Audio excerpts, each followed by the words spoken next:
Hello and welcome to Health Professional Radio. I'm your host, Neal Howard. Thank you for joining us today.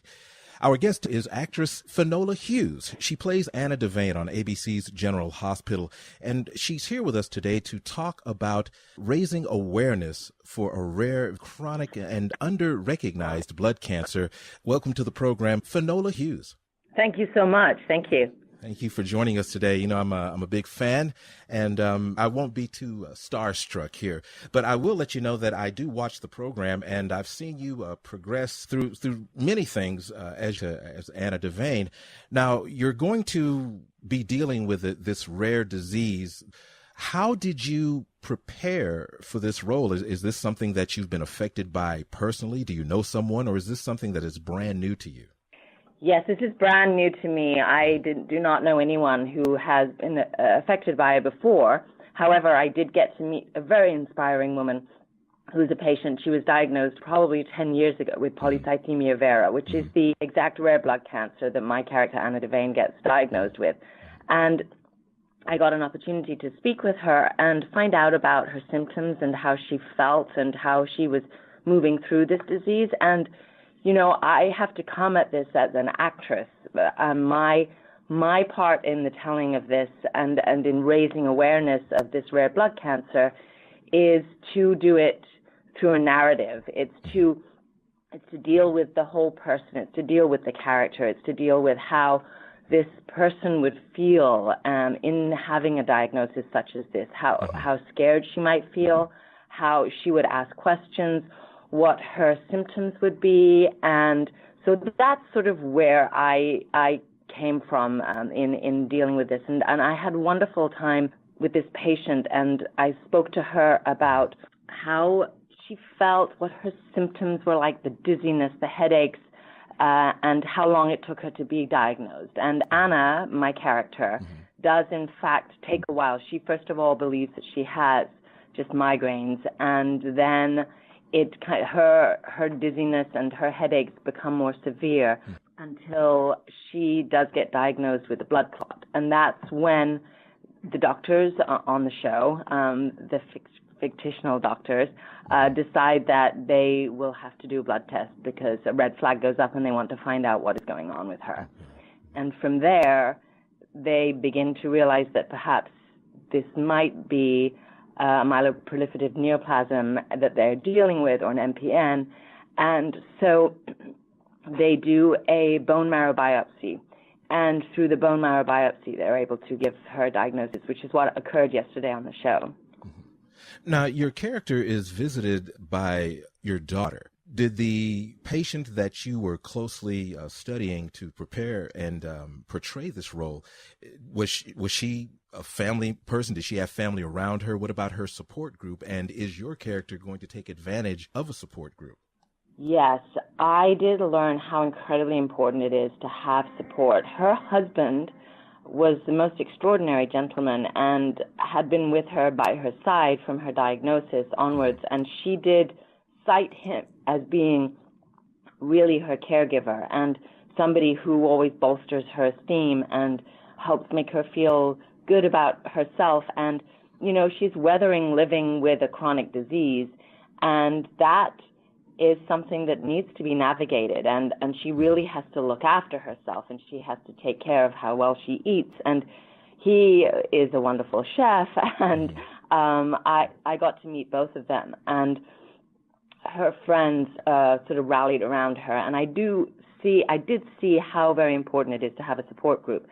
And my daughter on the show, my fictitious daughter, Robin, played by Kimberly McCullough, does come into town, and that's when my character Anna realizes that if her daughter comes back home for some reason, then there must be something going on, because my daughter in the show is actually a doctor. And so her coming by means that Anna is probably facing something, or maybe facing a diagnosis that's going to be something that everybody will have an impact on everybody's lives. And also, in talking with the patient, she really did cite this one website, voicesofmpn.com. She really said that she found it very comforting, lots of resources, useful information. And And like the doctor said earlier, people that live in more rural areas, it might take a long time before they meet someone who actually has this disease also, because it is so rare. And this lady that I was talking to, it took her 10 years before she met somebody else, because she did live somewhere rural, and then she finally moved to a new city, and one day she was getting a treatment, and lo and behold, the gentleman opposite her had the exact same rare blood disease as her. You've talked about how your character is going to portray this disease and the upcoming treatments. How did learning about this disease and studying your friend, who is now your friend, I'm sure, how did it impact you as a person? Well, I take it very seriously in raising awareness for something like this. You know, if there's a rare disease with 200,000 people only being found in America, that can be pretty isolating and you can feel pretty lonely. And so it is very heartening to me to have this opportunity to be able to raise awareness for this. And everybody is impacted with certain things in their life. Every family member, every family, we all go through things. And my life was impacted with cancer when I was really young. My mother died from cancer, and so I went on that journey with her. And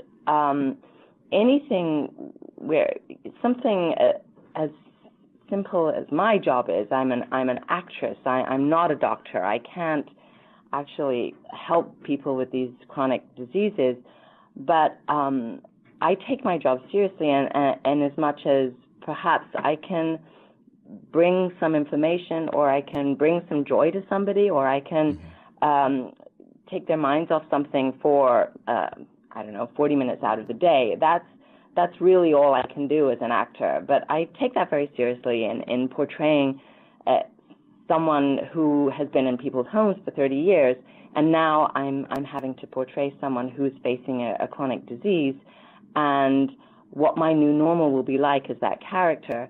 And what I felt in meeting this patient was her resilience and how strong she was. And if I can bring that part to my character, then I'm very honored to do so. There are treatments, even though there is no cure. And I certainly don't want to see Anna Devane, go away. So we understand that you're going to be treated. Did you ever accompany your friend on any of her treatments? Or was there anything that, you found surprising, even though you've been on the journey yourself personally? I was very surprised that these symptoms can go by for a long time before a correct diagnosis is made, because, I think that we all push through in our lives, and we all say, oh, I've got a headache, I'm fine. And we'll, take some tablet to make ourselves feel better. But our symptoms will continue, symptoms continue. And I was really surprised at how long it could take, perhaps, to get a diagnosis, which is why I learned how important it would be to advocate for yourself as a patient, to go back to your doctor if your symptoms aren't easing, and to go back and ask for perhaps another screening, or a certain blood test, or just push for yourself and advocate for yourself with your caregivers and with your doctor. So that was a surprise to me, and also the isolation and how you might feel that you were alone. And that's where I think that this website, voicesofmpn.com, can really be heartening. So those are the things that I found surprising. But I love the fact that we are telling this story on our show. And, our show, along with Grey's Anatomy and House and other shows of that nature, have often been a great platform for talking about disorders such as these. Well, I sure appreciate you coming in and talking with us today, and I will be watching, that's for sure. Oh, good. Thank you so much.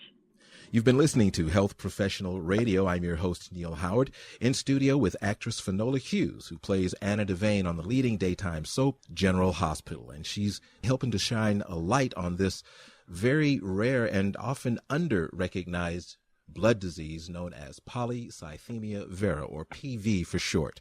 Transcripts and audio of this program are available at healthprofessionalradio.com.au. and also at hpr.fm. You can subscribe to this podcast on iTunes, listen in, and download on SoundCloud.